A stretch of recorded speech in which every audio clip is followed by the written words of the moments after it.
hello guys সকলকে স্বাগতম জানাচ্ছি জিএলপি আসাম টেকৰ অইন এটা ভিডিঅ লৈ অসমীয়া সাধাৰণ জ্ঞানৰ অতিকৈ গুৰুত্বপূৰ্ণ 16টা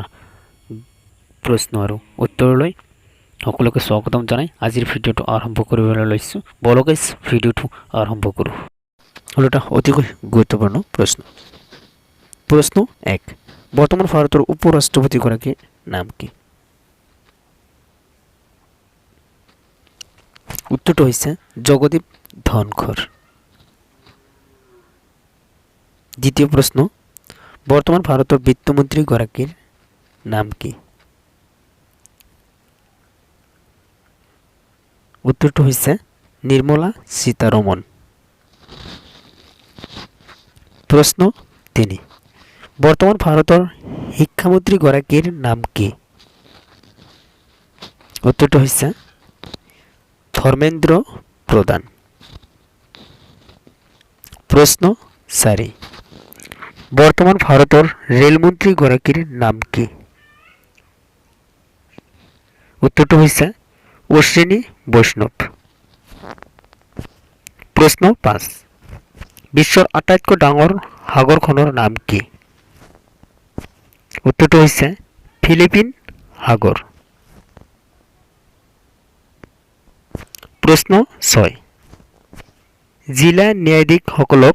কোনে নিযুক্তি দিয়ে উত্তৰটো হৈছে ৰাজ্যপালে নিযুক্তি দিয়ে প্ৰশ্ন 7 বিশ্বৰ আটাইতকৈ ডাঙৰ দ্বীপটোৰ নাম কি উত্তৰটো হৈছে গ্ৰীণলেণ্ড প্ৰশ্ন 8 বিশ্বৰ আটাইতকৈ ডাঙৰ মৰুভূমিখনৰ নাম কি উত্তৰটো হৈছে সাহাৰা মৰুভূমি প্ৰশ্ন শিল্প দিৱস কোন তাৰিখে পালন কৰা হয় উত্তৰটো হৈছে 17 জানুৱাৰী প্ৰশ্ন 10 অসম গণ পৰিষদ দল কেতিয়া প্ৰতিষ্ঠা হৈছিল উত্তৰটো হৈছে 1985 চনত প্ৰশ্ন 11 জয়মতীক শাস্তি দিয়া ঠাইখনৰ নাম কি উত্তৰটো হৈছে জেৰেঙ্গা পথাৰ প্ৰশ্ন 12 ভাৰতৰ ভিতৰত আটাইতকৈ সৰু প্ৰদেশখনৰ নাম কি উত্তৰটো হৈছে গোৱা প্ৰশ্ন 13 আহোমসকলৰ প্ৰথমখন ৰাজধানীৰ নাম কি আছিল উত্তৰটো হৈছে চৰাইদেউ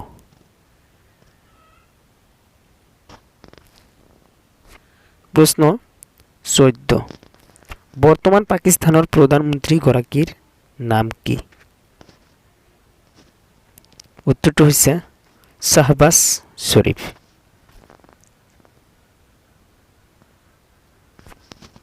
প্ৰশ্ন 15 বিশ্ব পৰিৱেশ দিৱস কোন তাৰিখে পালন কৰা হয় উত্তৰটো হৈছে 5 জুন তাৰিখে বিশ্ব পৰিৱেশ দিৱস পালন কৰা হয় আজিৰ ভিডিঅ'ৰ শেষৰ প্ৰশ্নটো হৈছে টিভি যাক আমি কওঁ টেলিভিছন বুলি কওঁ টেলিভিছন কোনে আৱিষ্কাৰ কৰিছিল এই ভিডিঅ'ৰ প্ৰশ্নটো কৈ দিয়া নহ'ব আপোনালোকে কমেণ্টৰ মাধ্যমত জনাই দিব শুদ্ধ উত্তৰটো কোনে কোনে শুদ্ধ উত্তৰ দিয়ে তেখেতসকলৰ নাম নেক্সট ভিডিঅ'ত ঘোষণা কৰিম